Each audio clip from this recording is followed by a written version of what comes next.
Hi, welcome back to Intuitive AF Squared. This is episode, I believe, 19, and I am here with Walter Shin. What's going on, buddy? Whoa. Thanks for having me. This is I- crazy. I never I'm thought so I'd be on the pod. excited. Yeah, I am excited too. I'm nervous. I was like, oh boy, you're gonna get a lot of ums and ahs and That's okay. I can edit all of those out. Actually, if you want to hear something really funny, this morning I had a really interesting, spiritual, follow your intuition experience yesterday. So I love to teach by telling people about my own experiences. That it's not just something I read in a book or watched on YouTube or whatever it is, about spirituality and stuff, that I actually use these tools and I follow my own advice. So I decided to get on Riverside and make a video about this, and it ended up taking like 30 minutes. But when I was finished, I went to edit it. I found that I've been doing a lot of stuttering lately for some reason. I think the whole feeling destabilized by moving into the separate house and everything has fucked up my nervous system a little bit. So I found myself stuttering a little bit and then saying all the time. And it's not a big deal if people say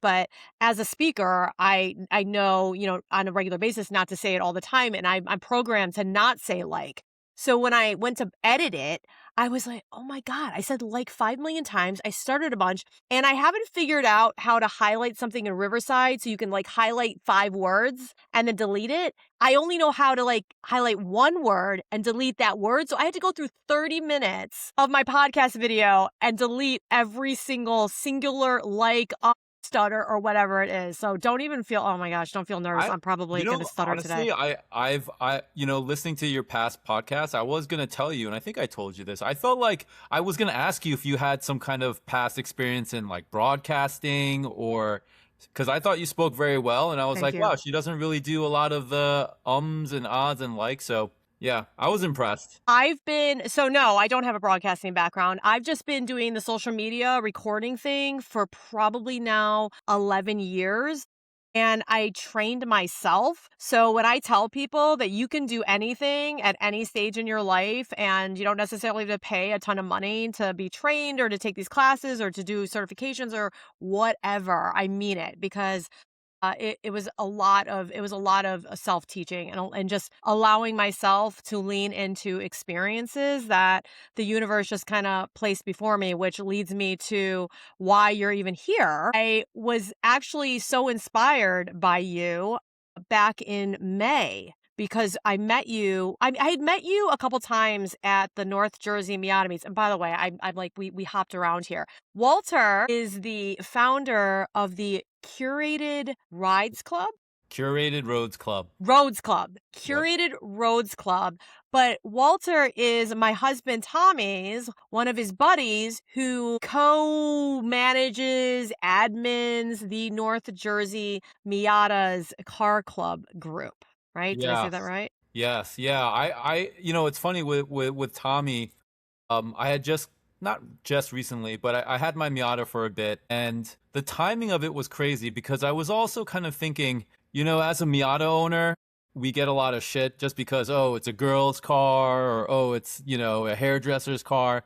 And so I was feeling a little nervous about just going to any random car meet. And I was like, I wish there was more of a bigger community of Miatas here. And then through a different group, I saw that Tommy was really vocal about wanting to do things. And then, yeah, through the North Jersey Miatas group, we met and, So he's a super cool guy. what group were you guys in together? So because I don't even think I know this story. I'm not 100% positive, but I found, the first thing I did is I searched for Miata groups in Facebook and I found the New Jersey Miata group, which is still, there and viable. It has a couple of thousand members, I think. It was the bigger group at the time. But then, we noticed that a lot of the events were more central to South Jersey and, we're more north. So that's when I think Tommy mentioned, listen, I'm going to start a North Jersey Miata group. And I was like, let's do it. And I think he even, he did it the right way. He got, not that we needed permission, but we wanted to make sure that the main Miata group knew that we were going to start something. But yeah, and then we started doing rides together. We went up to Harriman. So yeah, it's been an awesome way to get to know Tommy and a bunch of other Miata members. I think we have now like 500 plus members. So You guys have a lot of people. yeah, there's a lot of people, and a lot of people are participating as well, you So know? did you guys know each other? So you guys knew each other in a different group. So you guys were talking about this. So you already knew each other prior to starting the North Jersey Miatas group? Just like we knew each other just lightly. We didn't really, I don't think we had much conversations until we started talking more about, hey, let's start a different group. Then I told him, I was like, hey, I'll be happy to help set up events. And because of Curated Roads Club, I have it. I love driving, right? So I'll, Oh my gosh, I'm so sorry I said Curated Cars Club. you It got was it. really funny. I was on my way here and I love to go into AI on Google when you go on a Google search. Mhm. And I was like, what is going to go? It's on my phone. It's all like, I have it all queued up on my phone.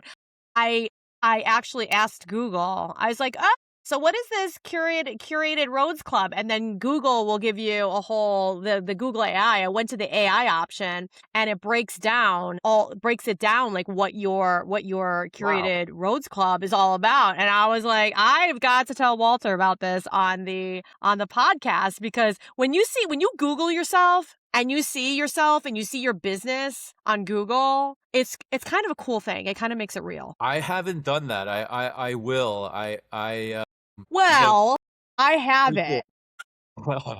Pretty cool. And it's as you know, right? I started it really recently, and I kind of wanted to be careful about turning this into a full-blown like business initiative. Like I don't treat it as like a job just yet because I'm in the phase where I'm trying to see if something like this can actually be viable, right? Mhm. And what I mean by that is, are there other people like me out there that Mhm. love driving for the sake of driving, right? And not necessarily the end point or the destination, but the actual driving part of it, Yeah, you love that. yeah, is equally enjoyable, if not more, for me. So, yeah. So, okay. So, I want to get back to how you ended up on this podcast. So, I was really inspired one day because Tommy had asked me to go to a bunch of his weekday car meets and go on drives with him when he's leaving at like 6 a.m. on the weekend or whatever. And I'm like, I'm busy. No, I want to sleep in. And I would never go to anything. And then finally, he had that big Morristown event and I wanted to be supportive. So he obviously left early, but I decided to get up. I got up like maybe an hour or two later and then I hopped in my car and drove down there. So I was walking around, amazing group of people, by the way. The Miata group, the North Jersey Miatas, everybody, North Yes.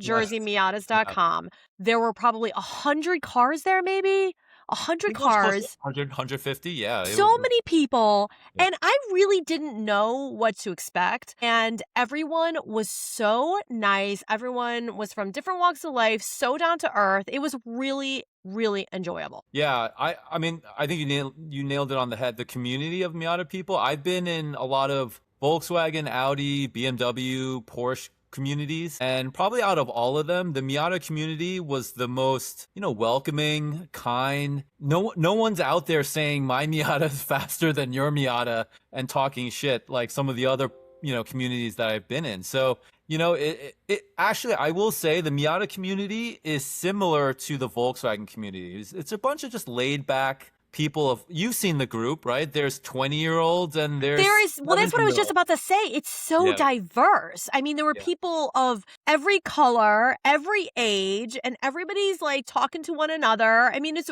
really something special, I It's think. cool. Yeah, it's cool to be a part of. Yeah. So I was at that event and it was really hot.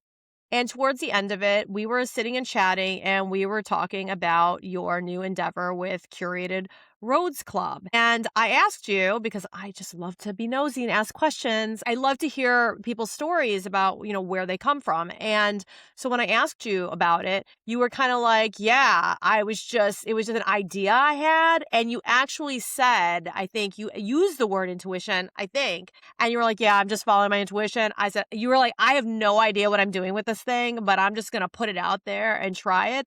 And I just said, good for you. I literally was like this. And I'm like, that's what I love. I love hearing these stories where people get these ideas and these downloads, because I think it's more than just a thought. I think it comes from the universe, and people trust it. And all the talks that we've had, you are kind of funny because you're a very personable guy, but a lot of times you can be a little self-deprecating. And so when I hear, because you kind of dog on yourself a little bit. A little Yeah, bit. yeah. Every time I talk to you, I have We to. can get into it. I could definitely tell Yeah, you. I have to remind you every time I've talked to you. When you say something, I'm like, dude, knock it off. Like, knock it off.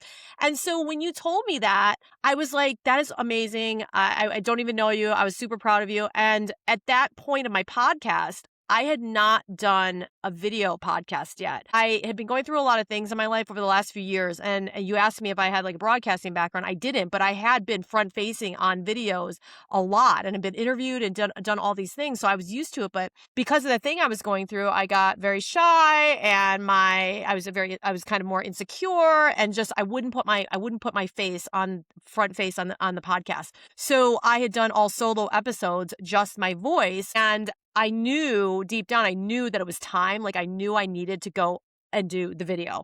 So after I talked to you, I got in the car and I was driving home, and I think I had something else I was supposed to do. And I was listening to a couple of their podcasts, and then I just heard this voice in my head, and I felt it in my gut. It said, no, you are going home. You are getting your podcast equipment ready. You are going to the office, and you are going to film that first podcast, that video podcast. So you totally inspired me to finally like break the shell that I was in, to have the confidence to actually come on and front face on the podcast with the video. So thank you very much. I think that's great. I think being able to do that is super cool, and it's, I think it'll help your platform grow. I think only good things will happen out of it. I will say one thing is, when I was talking about how I wasn't really sure what I'm doing and I'm just going to kind of see how it goes, I think in my past experience, the way I was maybe raised, with my parents who are very, that generation of immigrant Korean family. Right. We are both Korean. Yes.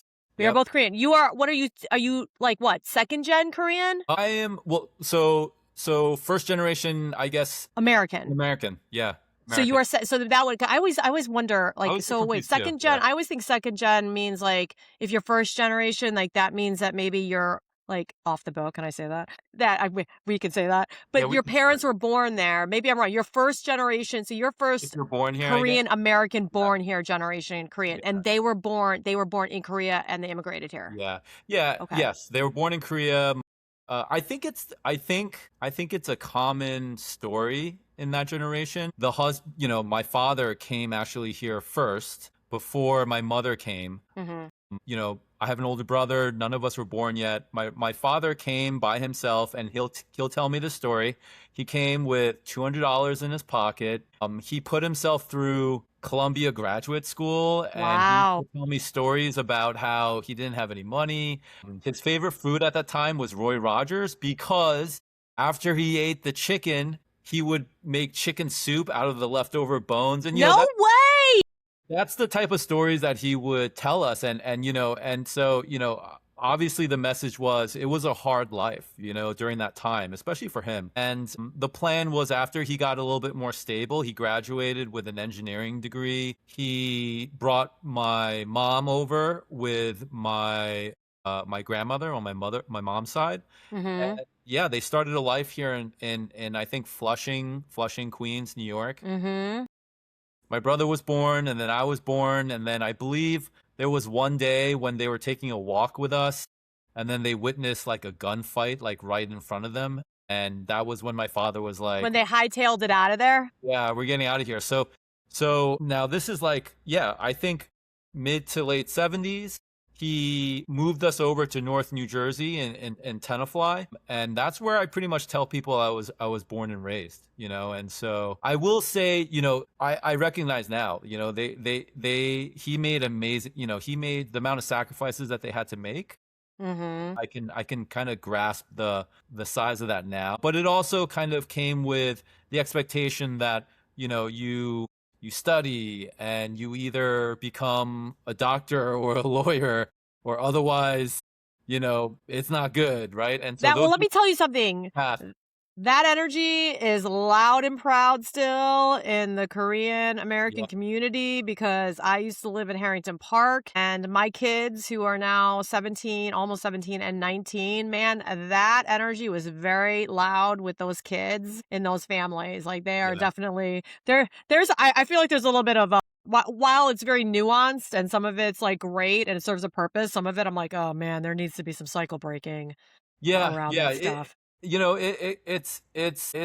it's pretty tough sometimes. And I think what came with that was, and when I think about how I'm kind of like self-deprecating is, Yeah, is that okay that I said that? no, no, of course. No, that's fine. That's fine because I think when I think about it, you know, as I was raised, you know, it was never really kind of like, hey, do whatever you want, right? Whatever you do, we fully support. It was a little bit more of, I would call it negative reinforcement, right? You know, don't do this, otherwise this is going to happen to you, right? Don't do that, otherwise, you know, this is going to happen to you. You need to follow this route. And so I feel like, and I can't say it's all because of the way I was grown, but I feel like my confidence took a little bit of a hit Yeah, yep. It's a in that very area. common story. It's very Yeah, okay. common. Okay. Mhm. And so I do catch myself sometimes. I'm like, you know what? Uh, you know, stop saying those kind of things, right? And try to, you know, believe in yourself. And you know, there were other life situations that I just really recently went through that kind of really woke me up a little bit in terms of, I don't want to sound negative, but I was just like, you know what, in this life, you know, you have your family, but really at the end of the day, it's you in this world, and you need to make the decisions. And you know, and I kind of felt like, I almost kind of felt like, all right, I kind of had enough of, you know, going out of the limb, even if it impacted me in terms of just saying, you know, yes to everything, wanting to help people. Yep. And I realized it really wasn't, you know, benefiting me in certain ways. So I really kind of needed to put myself first in that way, right? And so, yeah, I don't know if you want to say anything. No, I was gonna say that every time I talk to you, there is something very insightful and thoughtful that comes out of your mouth. Like, Really? I don't think you realize that. And it was funny because I was asking Tommy when you guys were getting really enmeshed with the car club and just like getting to be friends and starting this whole thing with starting a podcast. I actually said to Tommy, I was like, "So, how well do you know Walter?" Because I had never really heard much about you until I think it was the day after, or maybe later that day after I did my first video podcast, and Tommy texted you, and then we ended up talking to you on the phone. And he had said very little about you and your personal life, and not that I'm like, no, you know, want to like nose around people's personal lives, but I always think it's a good idea if you spend a lot of time with people to get to know who they are. And you had said that, you know, last year when you had met Tommy, you had said you were married and that you said, well, I'm not married anymore. And I haven't really talked about it. And you said some things in that conversation and divulged was, you know, vulnerable and divulged some of your personal life. And again, I think that you don't give yourself enough credit for the very thoughtful, insightful things that you say. And then so that was like that was like scratching the surface. But the last time I saw you when you were over at our house and you guys were doing the podcast stuff, Yeah. you said very insightful things and you were talking about your relationship with your kids and talking a little bit about the divorce because, you know, Renee got a little bit like respectfully nosy because I'm like, oh, you guys are spending a lot of time together. I want to ask them a couple nosy questions, not intrusively, but just wanting to get to know you. And you talked about how some of the energy, and when I say trauma, right, it doesn't have to be like this horrible word. It's just, you know, it's some programming and things that you've gone through, you know, in your past. And you talked about, I think, trying to break cycles around trauma and things that you had gone through in your life. And I was just I was very impressed because I like to, as a woman, I interview a lot of women. I have a lot of clients that are women, but I really think men are able to do healing and to be able to come front and center and talk about where they come from as well. So I was like, I've got to get him on the podcast after that conversation, because what the things that you said were really insightful, and I really appreciated that you were vulnerable and talked to us about it. Yeah, no, totally. I think, to be fully honest, when I met Tommy, I was already going through the separation, but I was I don't know, but I was so embarrassed. I Mhm. was so like, wow, I can't tell people that, right? I can't Mhm. show that, that type of weakness, I guess. And so I would almost like just automatically, keep referencing as if we were, I still had a marriage. And Mhm. so after some time had passed, and I think just in general going through the process, I needed time to just kind of look at it and just kind of see it for what it was outside of the process that I was in at that time. And now I feel like, coming out of that experience again, it kind of made me realize, I need to make sure I take care of myself. It's super Mhm. important. And I in fairness, we have two amazing, beautiful boys Yep, together, that's right? right. And so Can't have any regrets. yeah, No regrets. there's always that connection. And so, and I know that my ex also came from generation, I her was gonna she had her ask. own trauma. Yeah, yeah. And so we both, kind of had a little bit of that, and I think that kind of partially had to do with ultimately why we winded up separating. But it was going through that really just kind of made me realize I really need to take care of myself, and You work with the tools that you're given, and I think that the tools that you're given really are wrapped around, what you've been exposed to and how you've been raised, and it's a lot of it's, like, very environmental, and so I like, when I was talking about the word trauma, I try to tell people, I'm like, "Trauma's not an icky word." In my world, trauma is like, if you look at energy, it's the energy of what has programmed you over, over your lifetime, and kind of how you see yourself and how you integrate into the rest of the world is because of these experiences. So to me, trauma is an experience or an event or a series of experiences or events that program you to, again, see yourself a certain way, see the world a certain way, and then how you integrate into it. So I know when people hear the word trauma, they go, ooh, yuck, that's bad. If you had a traumatic experience, especially if you're on the receiving end of a traumatic experience, a lot of people will take that as really negative or bad. And I said, well, it's just a part of life. I'm like, it's okay to talk about these things. I kind of feel like, I mean, not all trauma I'm not saying all trauma is like this, but There's big trauma and there's little trauma. yeah, I kind of feel like some little trauma could be good for a person. It could make you, Hmm. it could snap you out of whatever ways you're thinking or how you're viewing life. I would say my trauma wasn't small, it was pretty big, it was life changing, but it made me realize that I am stronger than I thought. And Yeah, and I don't need to, talk down to myself or think this way. right. I'm capable of doing this. And plus, I have two humans that I brought into this world that now kind of depend on me getting my shit together. Yeah. Yeah, so Yeah, I mean, listen, our kids don't ask, I think from a spiritual perspective maybe they do, but they don't ask to be brought into the world. And so I think as a parent, we have a responsibility to work. That's part of this whole process of breaking cycles. In order to break a cycle and raise your kids differently, you have to be able to break down your own stuff and really like have come to Jesus moments with yourself about where you come from, which is so hard for people because trauma is not let's just, instead of using the word trauma, like just these yucky experiences that you have come with so many different emotions, and especially when it comes from how you've been raised, and it comes from experiences to the people that you depend on and support and love the most. It's a very nuanced because you can look at a situation and say, I think this could have been handled differently. I could have, mom and dad could have done this differently.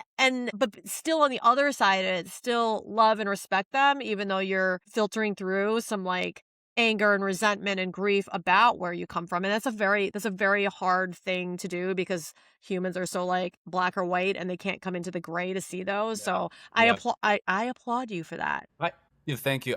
I wasn't sure if it was you that brought this up, the term love language. Someone had asked me, well, what is, what's in terms of my parents, right?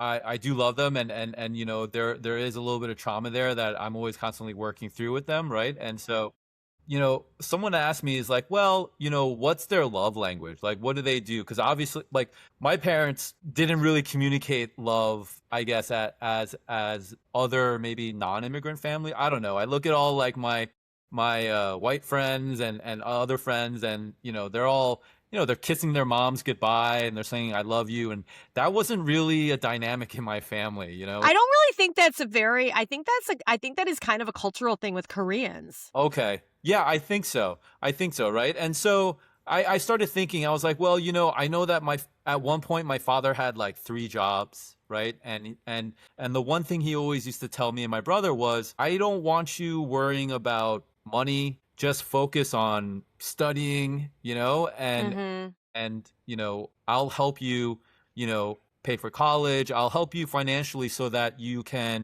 become a doctor or a lawyer, Yeah. hopefully, right? And so and so that I recognize now was his way of basically showing that he loved us, right? That he would work himself to the bone. I never, like, there's this crazy stat somewhere about the number of minutes you actually speak to your father as you're growing. It's like, I think on average it's like less than like 3 minutes per day Wow. you actually speak to your father, which when I think about it, I think that's true. If not for me, it was less. Like, I would never see my, because he was so Yeah. busy working. He'd come home, he'd be exhausted, and he would just, he'd just be there, rest, go to sleep, and repeat, right? My mother was the one that definitely raised us. And so, yeah, I mean, that was their love language, and I get it. And now that I'm older, right? I'm 48 now, turning 49 in this year. I think I realize, it's so different for us. I feel like now the societal norm is that you have to be, you have to always be supportive of your child, right? And you never want to kind of like try to negative reinforce. It's all about positive reinforcement. And I feel like the script has changed so much in terms of parenting that sometimes I'm like, wow, it's a different type of it's a different type of hard when it comes to parenting now, and Because you can't just browbeat your kid into submission anymore. yeah, You right. actually have to be a bit of a critical thinker. You have to actually kind of hone in on emotional intelligence. Like, you know what I mean? It's just you're not you it can't be I think it's kind of impossible to do it the old school way. And I think the old school way is very common for those generations in most cultures. And it definitely is still alive and well even to this day. But I think our generation, so we are what, Gen Xers. I think it's part of our purpose is to really break those cycles. I mean, I think Yeah. a lot of people are feeling the same way you are, and they talk. I think we're talking about it a lot more, and I, with social media and all AI and all the stuff that our kids can now find on their own. I mean, they could absolutely at 10 years old, 11 years old, turn around and look at us and be say, yo, you're doing it all wrong, where we didn't have exposure to so much information when we were growing up. We just kind of saw what we saw at home, and we talked to our friends, and we saw what was going on at our friends' houses.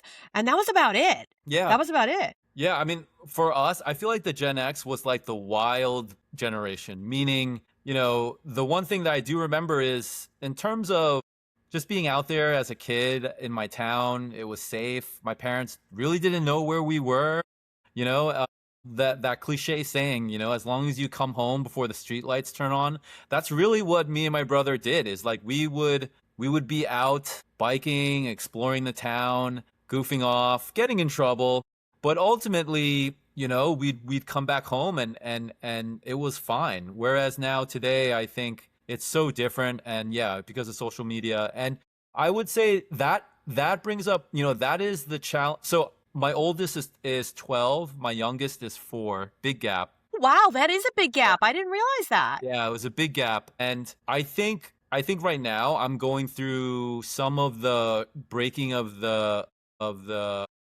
parenting style that I was raised with Mhm. my youngest. And I actually feel bad because I feel like I had to go through some of that pain with my oldest, meaning, why aren't you studying and like, sit up straight at your desk and do your studies first and all this kind of thing. So him, we fought back and forth on that. And I think unfortunately, I feel like, well, it's going to maybe this is a little too severe. I feel like I sacrificed and damaged the relationship with my oldest. And now I've realized that, and it's much different with parenting my youngest, my 4-year-old. So some of the things that I feel like I forced on my oldest, I really feel bad about, because I realized that, yeah, that's that generational cycle that I had to figure out how to break because that's how I was raised, right?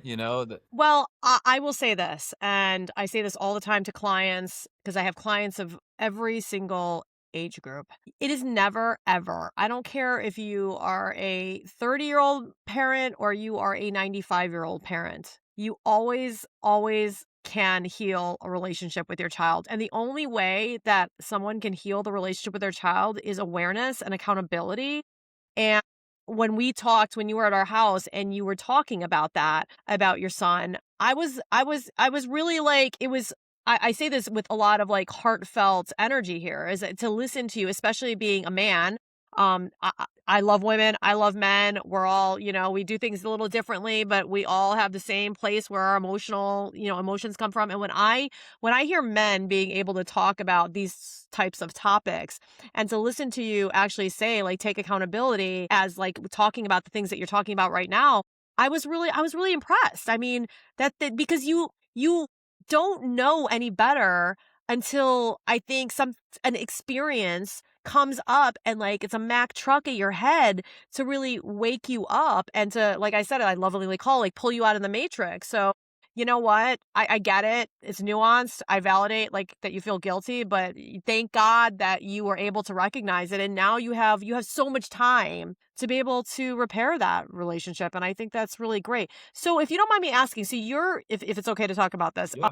your eldest special needs? Yeah, he's I recently heard a term neurodivergent. Neurodivergent, Divergent. yes. But Yes. he was classified on the ASD autism spectrum as high Mhm. functioning autistic. Mhm. He's incredibly smart. I mean, he's verbal, he can do things on his own, he can get dressed. He's very much high functioning and in certain ways he's almost like he's brilliant. Like for example, this thing behind me. So this is like What a is that? it's like a thing you can build. You can build anything. It comes in a bunch of different of these yellow tubes and connectors. And my youngest, my 4-year-old, was like, I love, can we make a slide? And so my oldest was like, sure, because my oldest loves my youngest. And that's what I'm so impressed with him about is, that age gap is there and it's challenging in certain ways, but also it's a blessing because he's the best older brother, I think, in the world. And so what he did was basically out of his thinking and design, he created this ramp that has stairs and there's a handle, and we put one of the mattresses on there so that my 4-year-old can basically just take it like a My slide. gosh.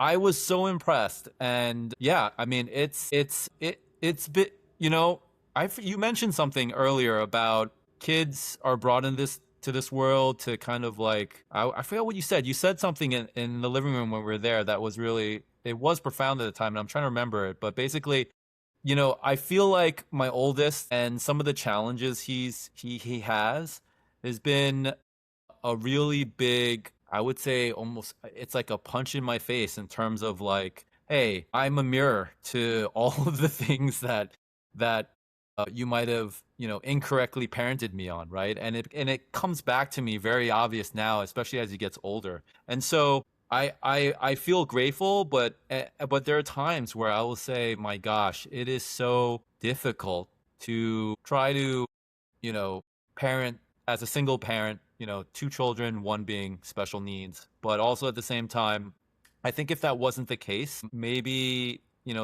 maybe I wouldn't have woken up to certain things, Yeah, oh my gosh. So, 100%. I mean, I don't there is not all the difficulties that I've had in my life, and I've had a lot of them. I wouldn't be who I am today, and I wouldn't be sitting here being able to have these remarkable conversations, and if I had not gone through all the things that I've gone through. I think you can say the things, I think this trauma I've gone through is pretty horrible. So would I ever want to go through it again? No. But I really don't have any regrets because I was able to wake up through it all. I think when we have these struggles, they're meant to wake us up to something greater and more expansive and bigger in life. And some people are able to wake up from that. It's like I said, your body and your physical existence and experience are plugged into the matrix, the rules and the crap and all the stuff. But then being able to pull your mind out of it and pull your mind and your actions out of the matrix by being able to see things from a different perspective. And I think being able to look at struggles and bad things that happen to us from a different perspective, you can process all the crap that comes with it. And Yeah. Yeah. I don't like toxic positivity. So I'm not all about like, oh, you should be grateful and thankful all the time. Like I don't believe in that, but I do believe that you have to be able to process your emotions and feel all the bad pieces of it, but then be able to let yourself do that and then pivot into, okay, well, why is this happening? Like what are the good things that I can create out of this? And I would never go back. Like I would tell Tommy all the time when we met, I was in and out of the dating scene a lot because I was divorced early on in my early 30s. And when I found Tommy, I was my mid 40s. And I said to him, I said, I honestly would go through all that stuff again to get to the place I am today, to have found my husband, to have my kids. I'd go through it. If I had to, I would go through all of it again and I wouldn't change any of it. So Yeah, no, that is amazing. And I have a question for you. yeah.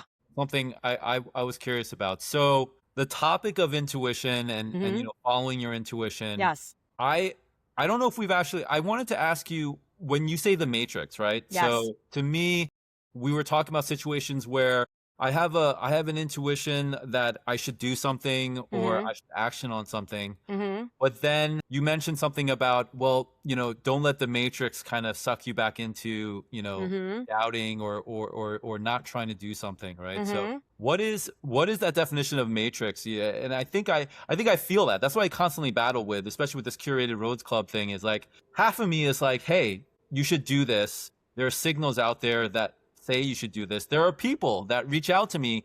It's the craziest thing. Like a couple days ago, I'm like, oh my God, I don't know if this is gonna work. I've got all these things I gotta worry about. What if someone gets hurt? What if they don't like it? Like what if the weather is bad?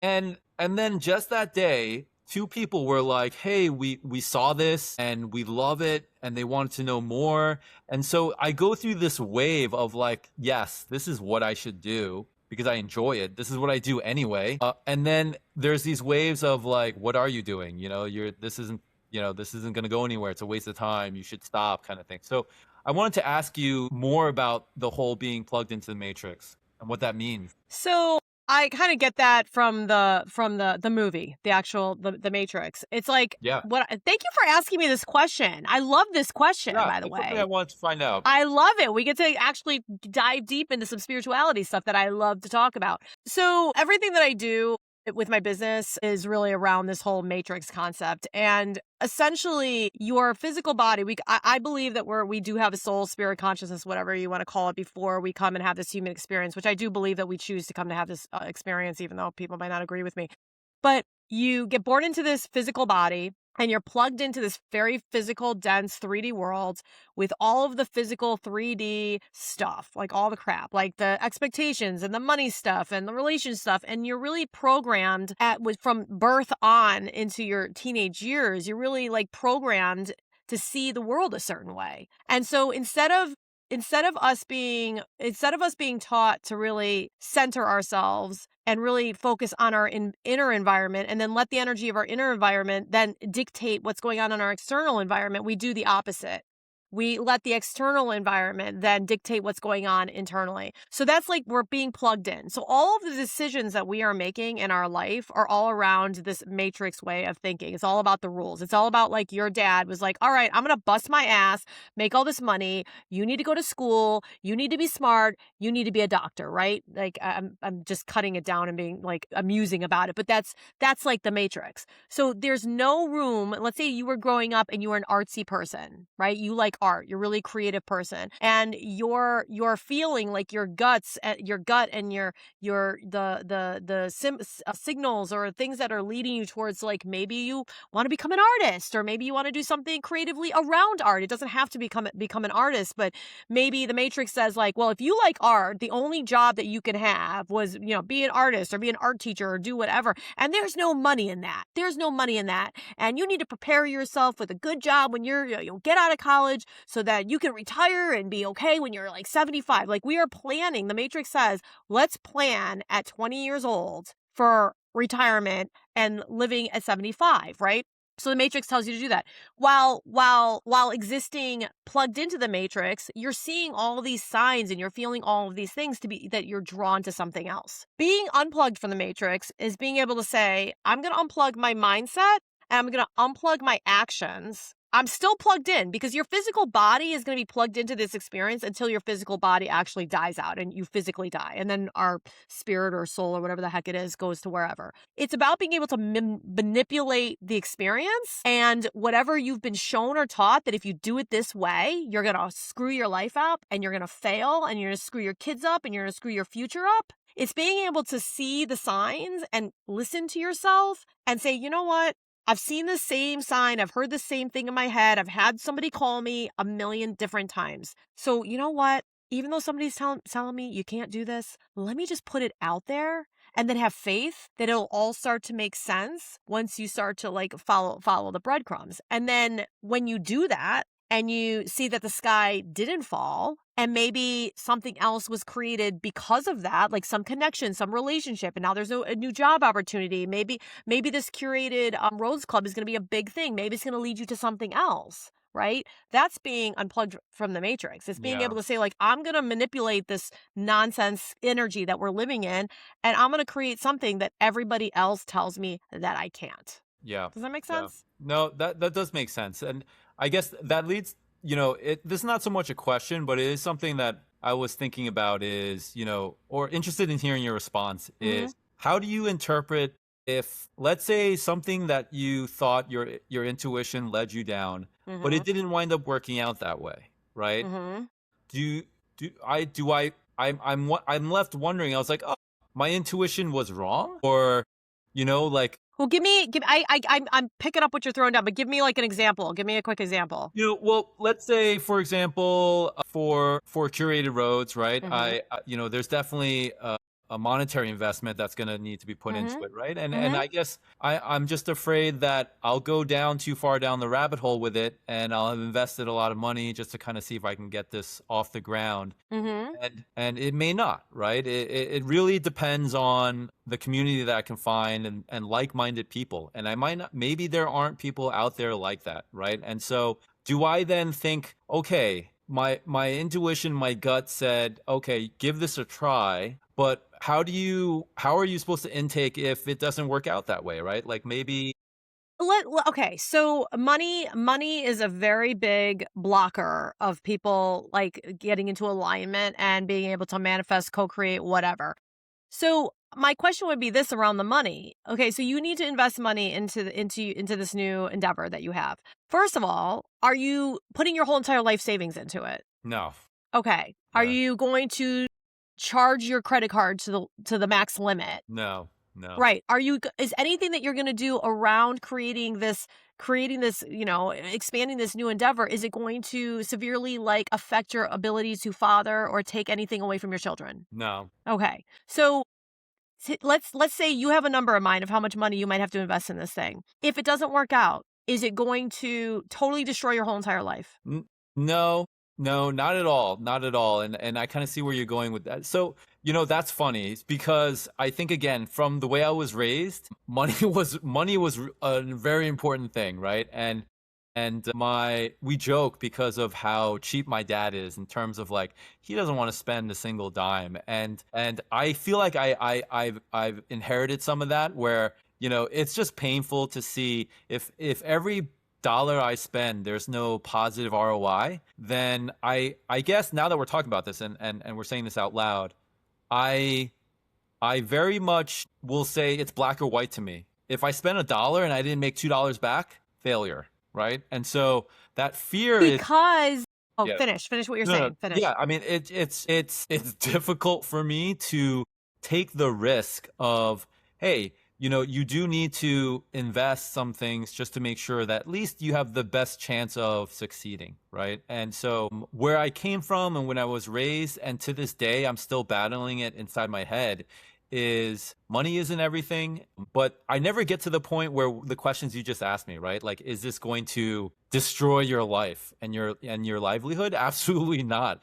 But my brain won't let me even get to that point just because it'll stop me at the door. It'll just be like, you didn't make money, so now you're a failure. Kind of thing. So being unplugged, to unplug yourself from the matrix, and this is all part of healing, is you when people talk about a higher power, I always like to say it's a more expansive energy or expansive power. I don't like to say higher because I do really believe that we co-create on equal ground with the universe and God or whatever it is. I do not believe in this hierarchy when it comes to God and the universe. I grew up very Catholic.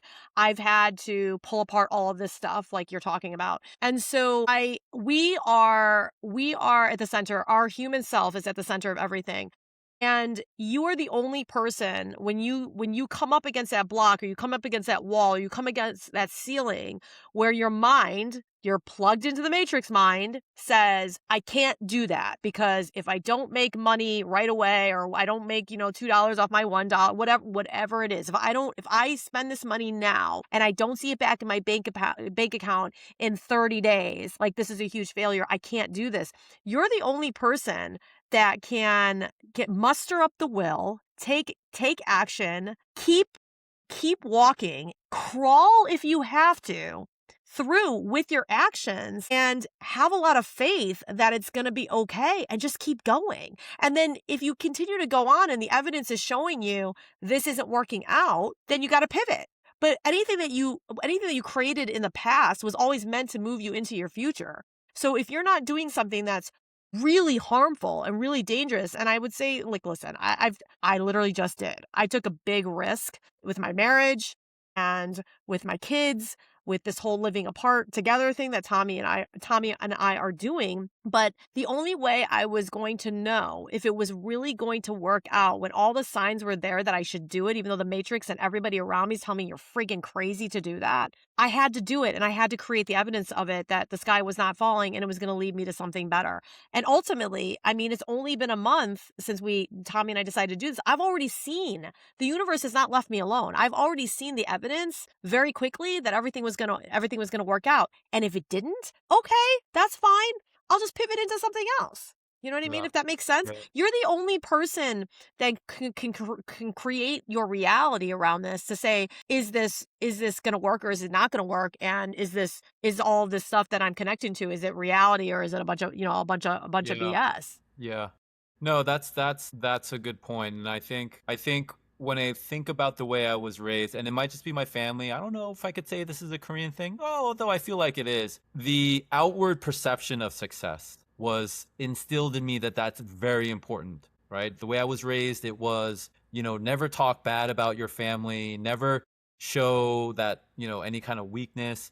And you have to just kind of project this aura of you know what you're doing and you're going to be successful at it. And if you're not, or you feel like you're not, don't do it, right? And so that is still in me, and that's part of the reason why I feel like sometimes, and again, I feel bad that my oldest had to absorb this from me, Mm-hmm. was the fact that I was thinking to myself, okay, God or world, like what did I do to deserve this challenge, right? Like, and so, I think, I don't know. Yeah, I think a lot of it is I was taught that what other people think of you is a really important part of your overall success. And now what I'm Mm-hmm. realizing is, you know, it is absolutely not, and should actually, I would say to someone, if you want to be successful, you need to understand that you need it for yourself. And that's the surefire way that you are going to be a success, because it's all about kind of like how you define it, right? At the end of the day, and so, there was this other thing where a lot of people were trying. I read somewhere that, just naturally human instinct is you think a lot of people care about what you do. But at the end of the day, everyone's got their own life, their own problems. No one's, checking in and yeah, it feels like people are judging you, but honestly, if you live your life like that, it's going to be it's going to mess you up, right? And that's what Well, I'm out of right now. I will say this. People are always watching one another. And what I have found over the last probably 11 years of being around a lot of people and meeting a lot of people and listening to a lot of people's stories is that the very scary thing that everyone is afraid to be judged upon is usually the thing that really, really deep down someone wishes they could actually do. Now, listen, now there's definitely like toxic, unhealthy stuff that people are doing, but like getting divorced, for instance. Do you know how many people out there, right, would they're deep down, the matrix has told them they have a horrible marriage. The energy of that marriage is bleeding into the way that the kids are being raised. You can try to hide things all you want. You're either hiding your stuff from your kids. Your kids know. Trust me, your kids know. I've Yes. talked to a Yeah. lot of kids and a lot of teenagers. They know what's going on, even if you think that they don't. And then there's a lot of, let's say, married people that are straight out like battling in front of their children, right? Like it's very overt. It's not covert. And so there are so many people out there that are really suffering in their relationships and their marriages, but they've been taught that once you marry somebody and you say I do, you have to be with that person for the rest of your life. You're going to screw up your kids if you get divorced, blah blah blah blah blah, and aren't realizing like, well, listen, you're not doing any good for yourself, for the person you're married to in your relationship, and you're not doing anything good for the kids. Divorce isn't a bad thing. It's just how you allow your emotions and your ego to control the way you get divorced, and then how you end up co-parenting and existing after the divorce is truly what I believe. I think divorce is not a horrible thing. But when people get divorced and you think that people are judging you, the exterior and the matrix, yes, people are completely judging you and totally talking about you behind your back. 100%. But deep, deep, deep down, they're watching, and they're watching to see how it's going to end up for you, because deep down they're wondering. And I'm talking about the people who are really unhappy. I'm not talking about like people who have like decent marriages and just have struggles here and there, because marriage is not easy at all. But people who are really at that edge where they know this isn't working. I'm so miserable. I know my kids are miserable. I know my spouse is miserable. They're like watching other people do this stuff, and they're wishing like they had the courage to be able to unplug themselves from the matrix to be able to do the thing that you're doing. And so I realized that after having to make a lot of rough decisions in my life, and then being exposed to many, many, many people outside my inner circle, and people who would confide in me and were like, you're amazing and you're courageous. And I wish I had like a pinky size worth of the courage that you have to be able to do the things to deal with the struggles that you've dealt with and make the decisions that you've made. So Yeah. Yeah. I think I was one of those people where I was like, you know what? Even though things are, bad, I committed to the marriage, so I have to do everything to make it work. And you're totally right. Like, and you definitely, should. you And you should. should. You should try. Should. But when you've tried and you've tried so much and it's just like it's not working. When it becomes toxic, right? And to your point, it may impact your kids in a much more traumatic and negative way, trying to fight through it when it may just be better to separate, right? And then being able to co-parent. So I totally get it. And I would say, yeah, your situation and you and Tommy's situation of deciding to physically live apart but remain married is, yeah, I commend you guys, because I'm pretty sure that is definitely opposite of what everyone in the Matrix thinks you should do, right? So Well, a lot of people that I told when we were telling people about this, the people that are our ride and die people who are very open and flexible, so many of them actually said, and joking around, jokingly, like they love their spouses or whatnot, but they're they like, wish they could live man, separately, right? how do I get that deal? You know what I mean?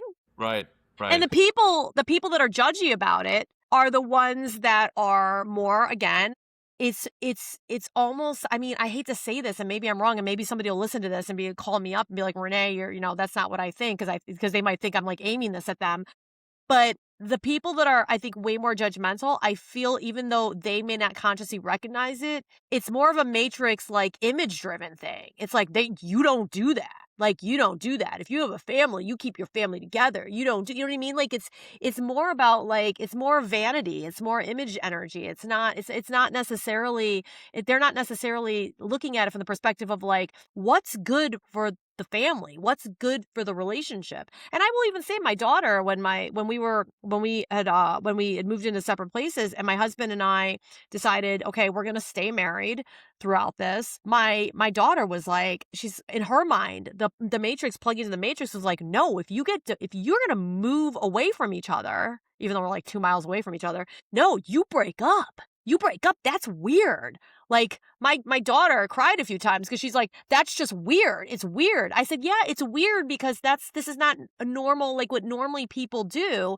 And then all four of our children have to go and explain this to their friends and their friends' parents when they're like, hey, wait a second. They're like, that's freaking weird, you know? And Yeah. so again, it was more about vanity and about what other people were going to think. But then once we did it and we settled into it, and it's only been like a month settled into it, people have been very, I mean, I don't know, very open, like, not open, very understanding, very accepting of it. Because again, especially with parents, a lot of parents, I think, would be like, man, that would probably be a great deal because I could probably have a much better marriage and parenting would be a lot easier. You know what I mean? Yeah. So it's only the people that are, like, just so super plugged in that are going to be as judgmental as they possibly can. But it works, and it's like, you gotta just not worry about what other people Yeah, think. I You mean, know? jokingly, I equate it to, I hear that couples who've been married they're in their late 70s and 80s,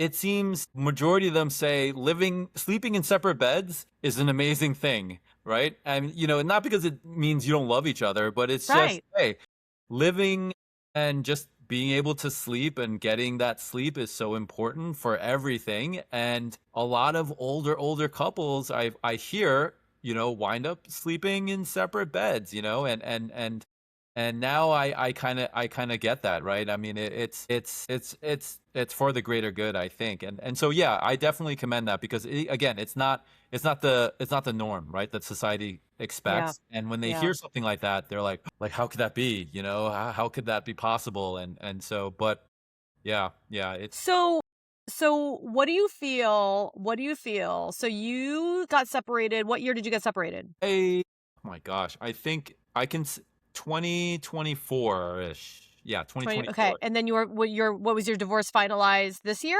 It We wrapped it up. We did a mediation. We mediated without having to go to court, I guess. And we wrapped it up this year. Yeah, earlier That's this year. good. What do you feel was your biggest takeaway, or like what do you feel is really in a positive way, right? Like, what's different about you and your life, post divorce versus before? I think the most positive thing is my energy is not being depleted or sucked away in some of the drama, right? The fighting and the arguing, and both, I guess, physically in terms of my health has improved, and I've been a lot more, trying to be healthier, but also it kind of gives me bandwidth now to try to work with my oldest, continue to, co-parent my youngest. So I think, it did take me some time, I think, to kind of go through what I had to go through, both physically and mentally through that separation. But coming out of it, I mean, I just think overall, like, my mindset is now different, right? I feel like, all the projects, this and there's this other that 3D printing thing of making those scoops, like all of these things that I never would have started, I never would have had the energy to try, is Mhm. now leading me in these crazy places, meeting new people, meeting Tommy, meeting you guys. And yeah, it's that kind of, it's the freedom, right? It's the freedom to be able to grow in other ways, I guess. Yeah. How did they take everything? Like, both, you said both your families sound like they come from that generation. Yeah. How did the families take it? I would say my ex's family, it was, I think, a little bit more understanding and supportive because a lot of them were also had gone through separations. My side of the family was different, and it still is. I'm still trying to work with them on it, but it's basically it's basically I would say, oh, you know, I think I'm considered like the black sheep of the family, by I the way. was just gonna ask you about that because you said that to me Yes. when you were at our house. You're like, "Yeah, I'm the black sheep." My brother's a doctor. He went to Ivy League school, graduated. All of my cousins are they're all, they went to Carnegie Mellon and they're all in these philharmonics, and my other cousin is like a partner in a corporate law they're killing it, they're killing it and they're doing amazing. And so I think, it's been made apparent to me in subtle ways, like, Walter's struggling, poor Walter kind of thing. And so going through the divorce, it was also another like, oh, don't do that, like try to figure it out, work it out no matter what kind of thing. Yeah. And so I had to kind of go through that. And that was a lot of the conflicting things in my mind is at one point do I, really need to come to grips with saying this isn't a good situation kind of thing, right? And so yeah, And you and your ex-wife, you guys get along, right? For the most part? we get along for the most part. In case when Uh, she watches this, hello.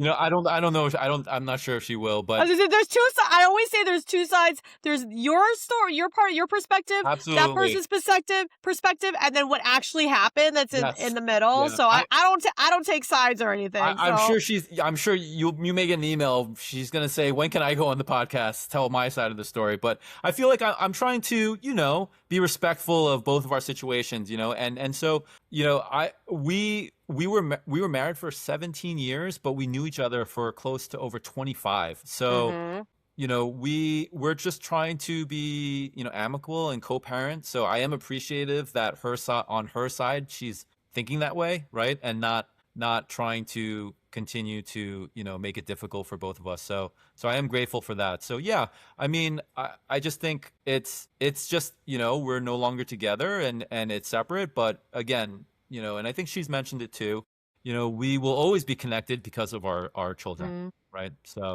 So how do you feel that the kids, do you see, I know it's kind of fresh, but do you see like sort of an improvement around the energy and the environment with the kids now that you're like, you guys are better now because you're apart? So, yes. And I will say that originally I thought it would not be, right? And that's something my ex kind of said, "Hey, listen, you will see that this will be better for the children." And I do see that, I think I see my oldest. I think he has the proper support that he needs, and the fighting between, me and my ex about how to parent him Mhm. is no longer, he doesn't have to experience that. And so I think it was good that right before he comes into his teen years and his hormones kick in, for him to have time to be able to come to grips with the situation, and this is the way, my parents are living now.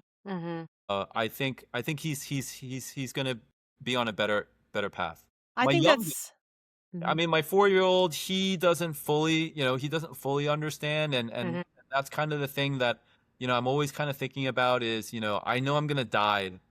I'm just waiting for the day where he says to me, "Oh, how come you got, Daddy, how come you're not here more, or why aren't you guys?" He's gonna ask that at some point, and I'm kind of dreading it, but, I think You know what, though? That'll be like my ex-husband and I were divorced when my kids were babies, essentially, like baby, toddler. Like my daughter was, I think we were divorced by like, she was 3.5, and my son was probably just about to turn 2. And so they were young. And I think that this is kind of their norm. You're like creating this new norm for them. And you'd be surprised like how kids are very resilient and they're very open, and you're just their, I don't know, the source of everything to them. So I would say in my own experience I was single mommed a lot, and I think the kids give them more credit than, because they're so open. If you're just like honest with your kids at age appropriate levels, you'd be surprised.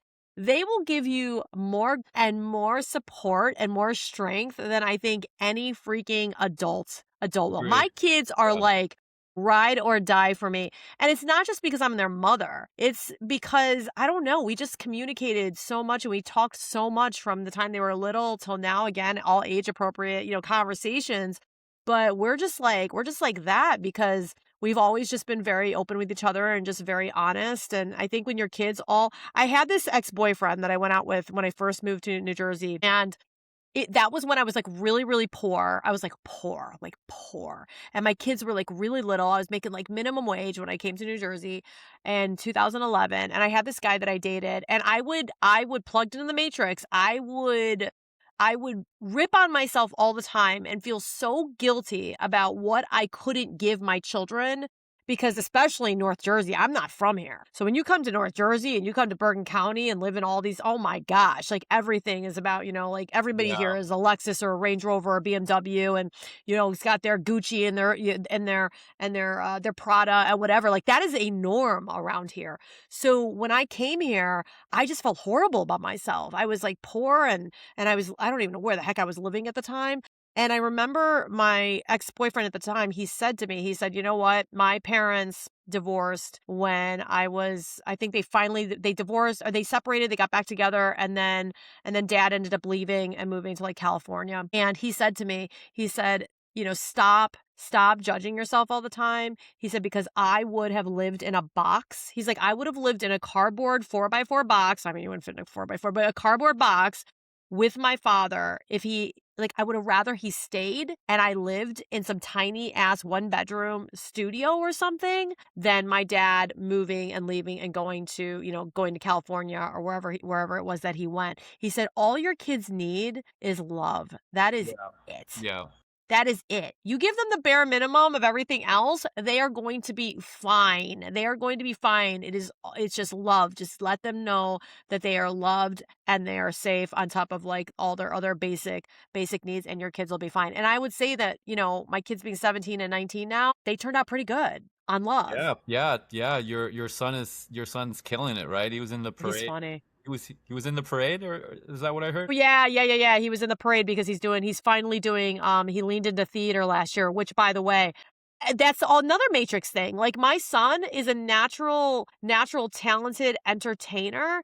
And because he hung out with girls most of his life, and I told him he should write his college essay about this, at a very young age, people started making comments about him being gay just because he just had a flair about him and he hung out with a lot of girls, but nobody ever took into consideration. I think it was like, listen, the kid's dad lives in another state. He's essentially being raised by his mother and his sister and his closest next I think next of if I wasn't around would be his aunt on my ex husband's side. And so he just, I don't know, he just gravitated towards hanging out with women. So I tried to get this kid to get into theater so many times, both my kids actually, and he just wouldn't do it. And finally last year, his sophomore year, he finally got into it, and he's loving it. He's doing it well. I think the stigma around it is finally wearing off, and I'm just so happy. I don't ever try to push my kids into anything or force them to do anything. So I could have tried to force him into doing, acting classes or whatever, but I didn't, and he just naturally leaned into it when he was ready, and he's doing really well with it. So I'm really proud of him. That's cool. That's cool. Yeah. Yeah. So your Curated Roads Club. I Yeah. was going to start out with this because I Mm. wanted to boost your ego, but then we got talking, so maybe I'll end with this. So I was on my way here. I shouldn't be doing this while I'm driving, and I stopped doing it because I'm like, I'm gonna get into a freaking car accident. I spoke to my phone really quick, and I went to Google, and I put in curated car club. If you Google curated car club, Walter Shin, New Jersey, and then I hit the AI mode. Yeah. And this is what it says. Curated Roads Club is an upscale, driver-focused car community founded by Walter Shin. Known for its meticulously planned and premium itineraries, the club specializes in organized scenic road tours and curated group drives tailored for automotive enthusiasts across New Jersey and the broader East Coast. And then it actually says about the club, it's like founder Walter Shin, who serves as the driving force and curator behind the organization, core focus, designing high-quality, rhythm-focused driving events rather than flat-out speeding, prioritizing driver engagement, camaraderie, and picturesque routes. And then it says signature events, pre-scouted regional tours, including notable runs like their official Founders Drive through the Catskill Mountains. Wow. So if How you many Google stars? that, that's what Google says about you. Very impressive. That sounds almost legit to me. It's pretty awesome, right? Yeah. So tell us, before I want to end this on this like really high note about your new endeavor, and that yes, the voices of doubt and fear and old programming are going to come in, but I think the universe has absolutely been giving you the tools and all the puzzle pieces to put together to do this. So don't stop doing it. So what made you? What was the intuition? What was the download? Where did the idea come from to do the curated roads Yeah. club? So I think many, many years ago, as a coping mechanism or as my type of therapy, when I needed to get away and just kind of unplug from the matrix, I guess, driving with no destination in mind was what did it for me. And what I mean by that is like sometimes if I was free, on a weekend, I'll wake up at 4 in the morning and I'll set my GPS to avoid highway. And then I will literally, my favorite route was from Tenafly going up through New York, all the way through Vermont, crossing over New Hampshire, coming down Maine past like Acadia National Park, and I'll take it all the way back down to Boston and come back home in one day. So No way. wouldn't stop. I wouldn't eat. The only thing I would do is just get gas. And it would take me, I think like maybe 18 to 22 hours of driving. And then I would come home. I'd be physically exhausted, but I knew the feeling while I was driving, that 18 to 22 hours, it literally felt like I was driving 2 hours, maybe 2 to 3 hours. Mhm. And I knew that I loved it so much, and I enjoyed it so much that I started thinking I would actually want to do this with other like-minded people. I started wondering, like, are there other people that are interested in driving like me? Like, does anyone like usually what I thought was you want to get on the highway, right? Because you want to go from point A to point B as the quickest, easiest way possible. And for me, it was the opposite. Not going on highways, just finding local roads. It allowed me to obviously enjoy my car. I was real. I grew up in the car hobby, just kind of like Tommy as well. But it wasn't about like horsepower. It wasn't about pure speed. It was always kind of enjoying the actual feeling of driving. Mhm. To be there's this term. It's a Mazda term. Jinba Itai. I don't know if Tommy ever mentioned that. Mm. It means it's Japanese for horse and rider as one. And so there's a Japanese art form of warfare where you've probably seen pictures, Japanese soldiers riding on horses, shooting bows and Yes. arrows. So they can't control the horse. And they actually wind up controlling it kind of like with their legs.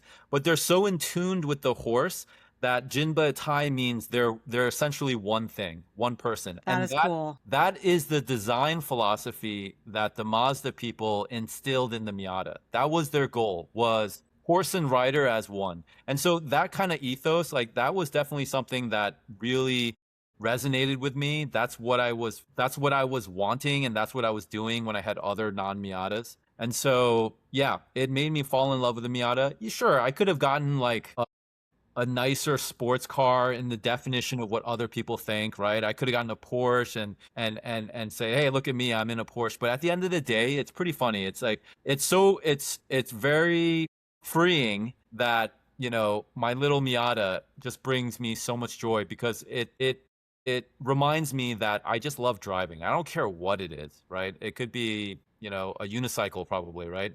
And so that's what made me kind of start Curated Roads Club. And again, whenever I have doubts, there's always someone will reach out to me, or someone will just kind of say, like someone on the West Coast in San Francisco reached out to me and they were like, my gosh, they were like, I wish you were here because this is something I need. And they were also talking about they were going through some stuff, and driving for them is kind of how they deal with it, right? And so it really came from that, and How cool would it be? You could actually go do this in other states. I mean, you literally could fly there and rent a car and do this in other states. How cool would that be? it would be, and then it kind of led to your earlier point about, hey, this may pivot you to other areas. It started making me think about more of an app, right? So there's physical driving that I can always be the guide and escort, but it would be amazing if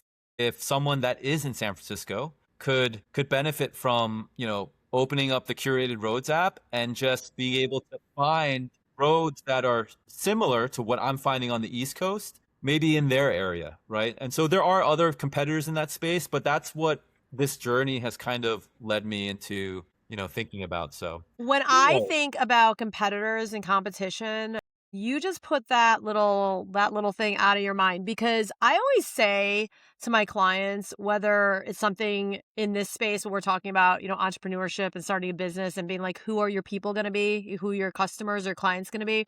Or even when someone is out on the dating scene and they're like so worried about their dating pool, like how many people are out, what is going to be their, access point to, choices.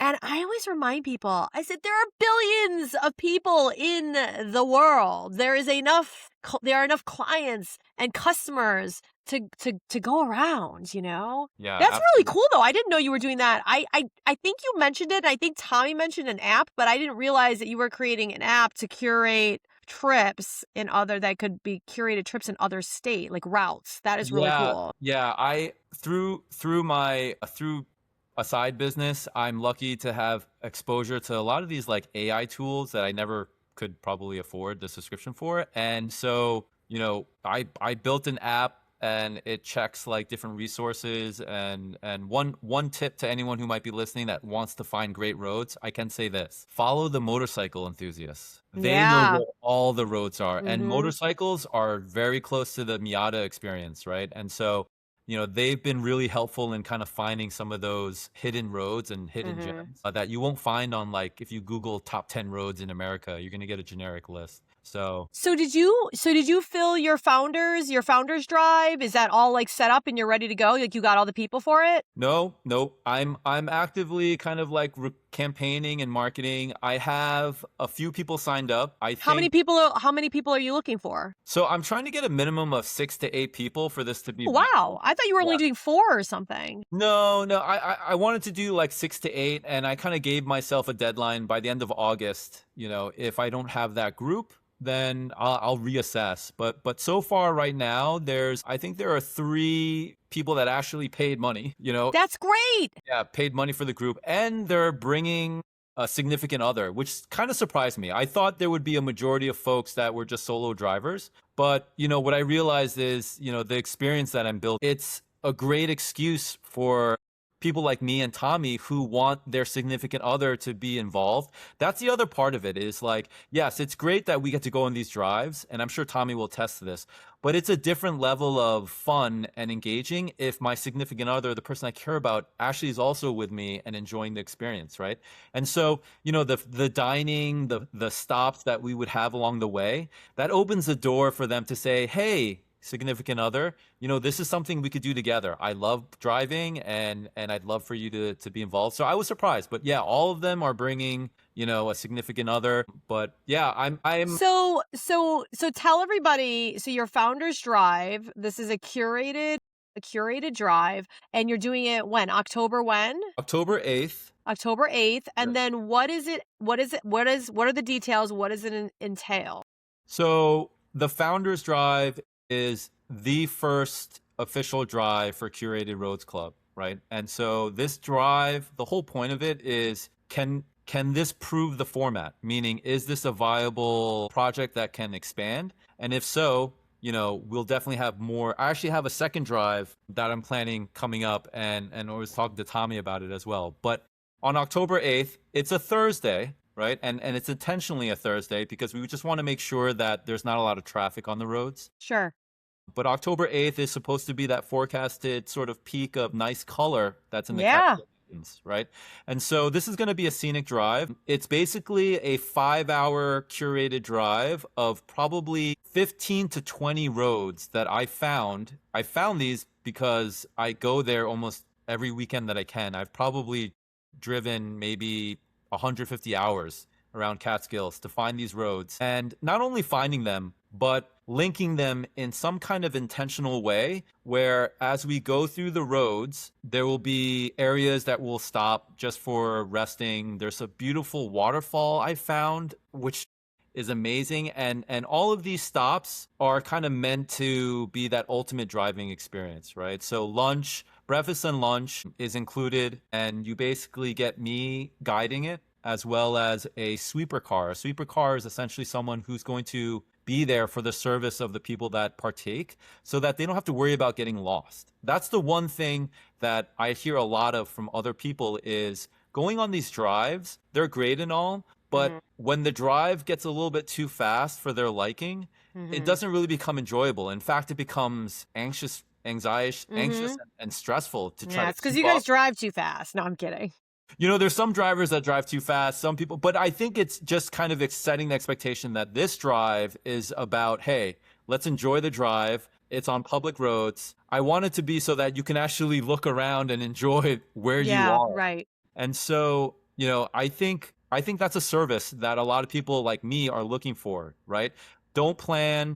You don't need to find places to eat, places to stop. Just, let us curate all of that for you and just enjoy the day. That's the I think whole that's point. amazing. Now, are you doing it per car, your pricing, or is it per car or per like couple or per So person? there's a price for the driver. So it's 249 for the driver. The additional passenger is another 89, but that's kind of just to Oh, that's cover the great. meals and Yeah. some of the other, event and Well, so they're gonna be like prefix meals or something, or like how does that work wherever you go eat? You don't know. You're just throwing it out there. We'll see. so I think so I thought about that and I talked to some of the vendors. I was very specific about the places that we picked. Mm-hmm. I'm most excited about the breakfast. It's at a really amazing place. They only serve locally sourced ingredients like within like 20 miles of the Catskills. They have a Very network cool. of farms. The food was amazing, but they don't really accommodate like prefix small group meals. Okay. So I think again, part of the curation is that I talk to every single person that applies. You can't just pay me money and sign up. You can apply and then we talk and then we try to figure out, is Curated Roads Club a good fit for you? Are you a good fit for this drive? And so essentially when it comes to the meals, you can get anything you want, Great. right? I'm just banking on the fact that there isn't going to be someone that tries to take advantage of it and Yeah, and order you know, $100 worth of breakfast food. don't bring Tupperware is all I'm saying, right? Come on, respect the experience. But that's what Curated Roads is about. And I would say also, and I want to plug this before I don't think any of this would be possible if I didn't find the Miata community. And that's what I'm grateful for. And for people like Tommy and all the people that I've met, again, they're the most down to earth, coolest people, non judgmental. And again, it's because reality check, no Miata person is ragging on another Miata person saying my car's faster than yours, right? Mm-hmm. We all know that they're slow cars, but slow doesn't mean that it's a bad experience, Well, right? their engines are the same as like my CX-30, right? They're like 1.6 to 2.0 liter. They range from like 118 horsepower to a whopping 160 like 7 or 180 horsepower. So, again, yeah, no one's really got that ego of, yeah, oh, my car is better than yours, right? Or at least I haven't experienced that yet in the Miata community. So, Tommy is killing it with the events. And I do want to plug in, I think it's oh my God, it's July 19th. July 18th, no, July 19th. July 19th, Sunday at Wayne Wayne. Mazda. Yep. In Wayne at the Mazda dealership. We're going to have food. There's going to be, Tommy got us sponsors from, and if there's any Miata people, they'll know this company, Flying Miata, which is one of the biggest, Miata, performance companies out there. So it's going to be an awesome experience. And And it's free, right? It's free? it's completely free. I have a question. So this actually applies to the Miata event at Wayne Mazda, but also your Curated Roads Club. I keep wanting to say curate cars. So curated cars, like I did at the beginning. Sorry. With your Curated Roads Club, can anyone go with any kind of car? Anyone can go in any kind of car. Funny story, the second person that applied was a viewer of Intuitive AF Squared. Oh my gosh, They that's said they heard it right. on the podcast. It was this lovely lady. She signed up with her CX-90, which is a huge SUV, and I love that. And so I did need to reach out to her and just tell her, listen, we're not. This is not like a race by any means, but it's also I just needed to let her know that the other cars were probably going to be a little bit more sporty oriented, right? And so she's like, "Oh, okay." She understood that. She said she'll think about registering, but again, it's for any car. I think right now I have a few Miatas, and I have a gentleman with a Corvette that I'm talking to, another gentleman that has like this 1980s like Honda Civic that he restored, right? So it's open to anyone, everyone who just loves driving, right? Right. They just have to be comfortable with the way because the drive is going to be a lot of like windy hills and things like that, right? So this drive, so intentionally, this drive is a mix of more of the less curvy but more just scenic, nice roads. It's designed that after each meal, we're not hitting those nausea inducing roads, but there are some amazing twisty roads. But again, at the same time, the thing that I tell everyone who joins, if you think this is an autocross or this is a, time to show off, your 800 horsepower car, this is not, we're not a good fit, or at least this Right. drive is not for you. There might be other spirited runs, but for this beginning founders drive, the feedback that I got from a lot of the Miata community is they would love to join, but they just aren't comfortable with some of the speeds that Right. other Sure. drives Right. are, right? And so Okay. I heard that, and I think, again, all public roads. I don't want anyone getting hurt, and so when I Right. lead it, we're going public speed limit, maybe a couple miles per hour more, but that's it. Hmm. Yeah, Okay. So basically for your thing, like anybody can as long as they're comfortable with where you're driving, you're good because you're not doing the spirited yeah. like faster speeds. And then as far as the Miata event at Wayne Mazda on July 19th, that is a Sunday, right? And I think it's what? Is it 9 to noon or 12 to 3 or Nine something? nine to noon. 9 to noon. Okay, 9 Nine to to noon noon. at Wayne Mazda. Is that mainly because I did see people with other types of cars at the one in Morristown. Yeah. Is this like mainly Miatas, or if you're a car enthusiast and you want to bring your own car, your own cool Yeah. car, like can anybody come? Anyone can come. A lot of events are generally hosted by certain clubs, right? So we just so happen to be a Miata club, and there'll be a lot of Miatas there. Right. But anyone can come. At the last one in Morristown, I think some sort of Buick came, and it was amazing. It was an awesome car.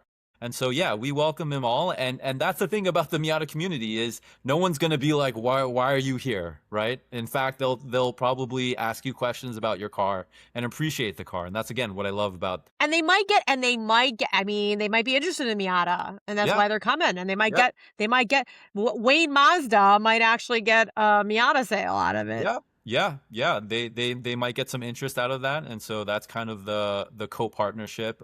There's some really, we have a broad range of ages in the admin group. We're leaning on some of the younger folk to come up with some really cool awards. Hmm. Like who drove the farthest, who has the craziest Miata, and so it isn't just about how much money did you pump into your Miata or how much horsepower, Right. more about like how creative you were. We were Hmm. joking about a category called "How did this car even get here?" Right? Just because, I love you that. know. So it's for everyone, and it's going to be super cool. It's multi-generational, which is again probably the number one thing. And I would say also for curated roads, that sort of principle stays true. Is the first thing that I care about, or what we care about, is who you are. Right? Hmm. You just need to be a chill, down-to-earth person. You know, again, not trying to show off or do anything stupid, but just enjoy the drive with other cool people. I mean, Miatas are pretty cool, and the new Miatas, I mean, they're not expensive. I mean, they're really reasonable. So if you've always wanted a fun, sporty car, but can't afford to get the Corvette or the Porsche or the Lambo or whatever, it's like a Miata's it's a pretty good. I don't want to call it a substitute, but it's a pretty good other option if you want something fun. It's the opposite. It's the non-matrix car, right? Pulling yourself out of the matrix, you will realize how amazing the Miata is, right? And then, there'll always be people that say, "Oh, it's just a Miata." But generally those are the people that never driven in it. Because I was like that too. My prior car was a V8 BMW. Mhm. And I was Mhm. like, I would probably laugh that someone were to tell me that I would love Yeah. Miata. I Yeah. I so now And I think, yeah, if they come to this event, they'll get to experience and see what the Miata community is about. I think it's great. It's Well, thanks for being my husband's great. friend because I really before he started this club, he was kind of like in a more of a downshift vibe about life. And when he got this car and started this group, it really lifted his spirits and he loves it. And I'm excited to watch it grow. I do have one request for you guys on this at this Mazda thing. Please take the video equipment that I got my Yeah, husband talking about and that. use it. Yes, yes, we were talking about that. Yeah, I yeah. said to him last night, I said at the 7-Eleven like weekday thing, I said, "Did you take any videos?" We have like a 10-minute conversation. I'm like, "Use the videos so you can put it on YouTube and social Short form. media." We should do some short form stuff. Yeah, at the You show. guys should Yeah. talk to people and even do like a quick like, "Oh yeah, how'd you get here? Like how did this Miata get here? Like well, how did you get into Miatas or how did you get this car or whatever?" Because I think that the Miata community is so cool, so diverse. They have such fun stories that Tommy, not to make fun of him or anything, but every single thing he goes to, he like takes his cool like panning shot of the cars, which is really cool. I love it. But I said, you have so many cool people. That community is so cool. I said, highlight your community, like talk to your community. I told him, I said, he's like, yeah, I have like, there's like 20 to 30 people and it's always like, the same people at the weekday events. I said, okay. So I said, film something for 10 minutes with each person and you've got like 30 weeks of content. And he's like, yeah, I guess you're right. So please make him use that Talk to video him about. equipment Yeah, yeah, at the Wayne Mazda event. Okay, so Wayne Mazda on July 19th, Sunday from 9 to 12. And then Curated Roads Club, your Founders Drive in the Catskills is October 8th on a Thursday. And where do they need to go to look at this sign up yeah, or apply? yeah. Just curatedroadsclub.com, Okay. or you can go on Instagram, Curated Roads Club, and you can find me there. Okay, cool. And if you guys want to hear about this and you want to ask me about it, you can always reach out to me as well. So I forgot to do this with my last guest because it was so funny. We were like at an hour and I don't know if she had other things going on, but she like it was a very good flow of how we closed it out at an hour. But the one thing I felt like as we closed it, she had to go and I totally forgot to do my fun card pulling thing that I'm doing at the end of each one of my Cool. podcasts. So if you're okay with it, don't worry. I'm not going to give you bad news. I'm not going to open up any weird energetic portals or anything. I'm just going to give you a little bit of a little message from the Awesome. universe through my cards. What? Is that okay? Yes, of course, absolutely. Please. I have a question. Yes. Is this the longest podcast so far, or no? At 100. No, I think this might be like part 3. Like, you know what's interesting? I think my longest podcasts have actually all been with men, which is interesting. So I'm gonna have to filter through that a little bit and see because what I'm trying to do.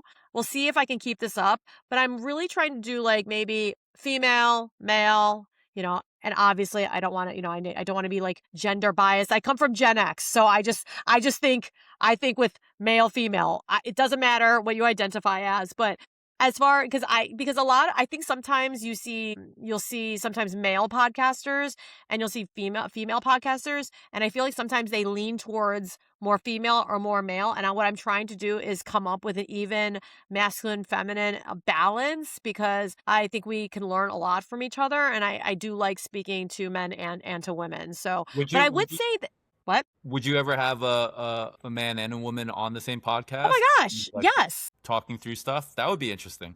Oh Yeah. my gosh, completely. I mean, I sometimes have couple sessions. I literally have couples. I've had couple sessions in this office. I've had family. I see families. Like I've seen like husbands, wives, kids, cousins. It's crazy. But yes, I mean, I'd love to have a podcast with somebody with a Just to couple or have two those two people. different viewpoints, Yeah, it would be Oh super. my gosh, when I have family members come to me, so I usually like there'll be one. Let's just say mom comes and the mom's like, "Oh, you know what? I need my or wife. Oh, I want my husband to come see you. Then the husband comes see me. And then they're like, oh my gosh, I told my daughter about you on and I'm like, it's great, but it can be very intimidating because I have to be able to be neutral and be able Right. to separate and not have any bias around any of the family because therapists would never do that. It's a conflict of interest. If Yeah. a therapist sees the husband, the therapist is not going to see anybody else in the family, but I am open and I will see everybody. So yeah, sometimes it can be like very, very intimidating, but I've never had